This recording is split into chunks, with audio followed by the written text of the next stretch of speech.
আজ কালী পুজো, সকলকে জানাই কালী পুজোর অনেক অনেক শুভেচ্ছা। তো আমি যেহেতু প্রত্যেক বছর বাড়িতে থাকি, কালী পুজোতে পুজো দিয়ে আসি, রাতের বেলায় ঠাকুর দেখতে যাই, কত কী করি, কিন্তু আজকে আমার ভীষণ মন খারাপ, কিছুই করতে পারছি না, কারণ এখন আমি গুয়াহাটিতে চলে এসেছি। তো এখানে যখন আছি তাই ভাবলাম যে এখানে কামাখ্যা মন্দিরে কালী পুজো ঠিক কী কী করে। তো আমি তো কখনো দেখিনি, কারণ প্রত্যেক বছর আমি বাড়িতেই থাকি, তো এখানে তো থাকাই হয় না। তো এই বছর আমি দেখাবো যে গুয়াহাটিতে মানে কামাখ্যা মন্দিরে কালী পুজো ঠিক কী কী হয়। তো চলুন, সেই জন্য চলে এলাম কামাখ্যা মন্দিরে, বাড়িতেই বসেছিলাম, কোনো কাজ নেই, তো চলে এলাম মায়ের মন্দিরে। তো মায়ের মন্দিরে আসার পর দেখছি প্রত্যেক দিনের নিত্য দিনের মতো যেগুলো হয় সেগুলোই হচ্ছে, মানুষের ভিড় আসা যাওয়া লেগে আছে, তার মধ্যে সমস্ত কিছু প্রদীপ দিয়ে সাজিয়েছে, সেগুলো বেশি ভালো লাগছে। দুই সাইডে দেখছিলাম সবাই সাজাচ্ছিল।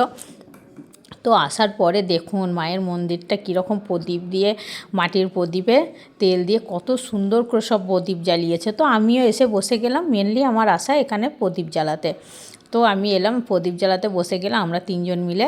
তো ভাবলাম বাড়িতেই ছিলাম, বাড়িতে তো প্রদীপ জ্বালাবো, যেহেতু এখানে আছি তো মায়ের কাছে একটু প্রদীপ জ্বালিয়ে যাই, মাটির প্রদীপ। তো বাড়ি থেকে প্রদীপ, তেল সমস্ত কিছু নিয়ে এসে এখানে মায়ের কাছে এসে প্রদীপ জ্বালালাম। আর কৃষ্ণের ধূপকাঠি নিয়ে এদিক ওদিক করছে। তো কী যে ভালো লাগছিলো কী বলবো। আর পুরো মন্দিরটায় কোনো ইলেকট্রিক আলো নেই, সমস্তটাই প্রদীপ দিয়ে প্রদীপ জ্বালানো হয়েছে। আর চারিদিকে এখনও জ্বালাচ্ছে, এখন যেহেতু দিন আছে দেখতে পাচ্ছি, এখন বিকেলবেলা, তো সেই জন্য এখনও প্রদীপ জ্বালাচ্ছে।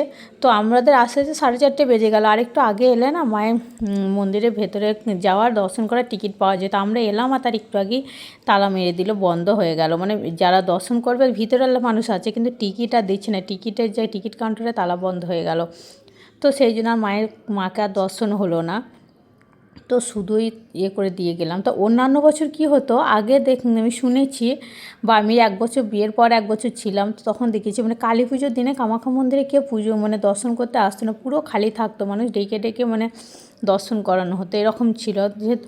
কিন্তু এখন মানে কালী পুজোর দিনেও এত মানুষের ভিড়, দেখুন কত মানুষ লাইনে ভিতরে ভরা আছে। আর আগে কিন্তু এরকম ছিল না।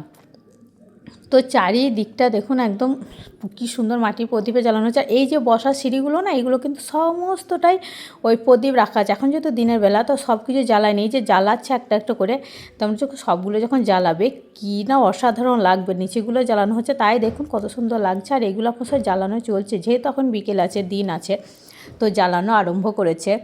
তো আমি শুধু ভাবছি যে সন্ধ্যাবেলায় কত সুন্দর লাগবে। আর এদিকে দেখুন পুরো মন্দিরটাতে কেমন সারিবদ্ধ করে মাটির প্রদীপগুলো দিয়েছে, জাস্ট চোখ জুড়িয়ে যাচ্ছে দেখে। সবাই বসে বসে এই পুরো সাইডে মাটির প্রদীপ, কেউ আবার এখানে মাটির প্রদীপ দিয়ে মা লিখে গেছে। তো তারপরে এগুলো দেখলাম। আর এখানে কিন্তু দেখতে পাচ্ছি কোনো আলো নেই। আর এখানে দেখুন ঝুড়িতে করে প্রদীপ নিয়েছি, ঝুড়িতে করে প্রদীপ নিয়ে এখনও সাজানো চলছে, মানে কত প্রদীপ জ্বালাচ্ছে। সত্যি দেখি ভীষণ ভালো লাগছে। মানে এখানে আসার পর আমার যে সারাদিনের যে মন খারাপ, যে এবার আমি বাড়িতে কালী পুজোতে বাড়ি যেতে পারলাম না, ঘুরে ঘুরে ঠাকুর দেখতে পারলাম না, পুজো দিতে পারলাম না, এখানে আসার পরে আমার সেই মন খারাপটা কেটে গেল। মানে সারা দিন ধরে আমি মন খারাপ করে বসেছিলাম বাড়িতে, যে আমি কত কী মিস করলাম, বাড়িতে গিয়ে কত ঠাকুর দেখতে যেতে পেতাম, এখানে কোনো ঠাকুরই দেখতে পেলাম না। কিন্তু মায়ের কাছে এসে সত্যিই মনটা ভালো হয়ে গেল এইগুলো দেখে। তারপরে এবার আমরা সমস্ত কিছু করে বেরিয়ে যাচ্ছি। আর এখানকার একটা জিনিস দেখে ভীষণ ভালো লাগলো, এই দেখছেন না কলা গাছের মধ্যে এই যে একটা বাঁশের কাবারে একটা দিয়ে দিয়েছে, দিয়ে তার মধ্যে প্রদীপ জ্বালানো। সত্যি এটা না ভীষণ একটা অন্যরকম লাগলো, ভীষণ ভালো লাগলো। মানে এখানকার প্রত্যেকটা বাড়িতে, প্রত্যেকটা জায়গায় দেখছি এরকম করে দিয়েছে, দোকানে, বাড়িতে, মন্দিরেও দেওয়া আছে।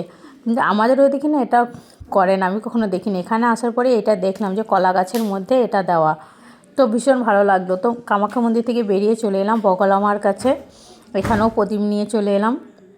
আর এই দুই সাইডে সিঁড়িতে দেখুন সমস্ত প্রদীপ দিয়ে রেডি করে রাখা আছে, এখন জ্বালানো হয়নি। তো আমরা যাচ্ছি বগলা মায়ের কাছে, সেখানেও কটা প্রদীপ জ্বালিয়ে আসবো। এখানে আছি যখন বিকেলবেলা ভাবলাম সবার কাছে একটু প্রদীপ জ্বালিয়ে যাই, তো ওখানেও প্রদীপ জ্বালিয়ে দিলাম। দেওয়ার পরে এবার বেরিয়ে যাচ্ছি। এসেছিলাম সেই বিকেলবেলা, এখন দেখুন অন্ধকার হয়ে গেছে। আর এখানেও এখন এই প্রদীপ জ্বালানো চলছে সব সিঁড়িগুলোতে। তো এখন অন্ধকার হয়ে গেছে, কারণ আমাকেও তো ঘরে গিয়ে প্রদীপ জ্বালাতে হবে। আর এইগুলো রাস্তাগুলো দেখুন ঝিকঝাক করছে লাইটে। তবে এবছর লাইট একটু কম লাগিয়েছে, একটু মানে কেউ লাগায়নি, 2-4 জন মাঝে মাঝে লাগিয়েছে। সবাই মাটির প্রদীপে সাজিয়েছে, যেহেতু জুবিন গর্গ মারা গেল, তো সেই জন্য এখানকার মানুষরা সেইভাবে এবার আনন্দ উৎসব করছে না। ওই যতটুকু না করলেই নয়, মাটির প্রদীপ জ্বালিয়ে সে ততটুকুই করছে। তো আমাদের প্রদীপ জ্বালানো হয়ে গেল এখানে। এবার আমি বাড়ি যাই, আর বাড়ি গিয়ে আমার নিজের ঘরে মাটির প্রদীপগুলো জ্বালাবো। তো কামাখ্যা মন্দিরের ভিডিওটা কেমন লাগলো অবশ্যই কিন্তু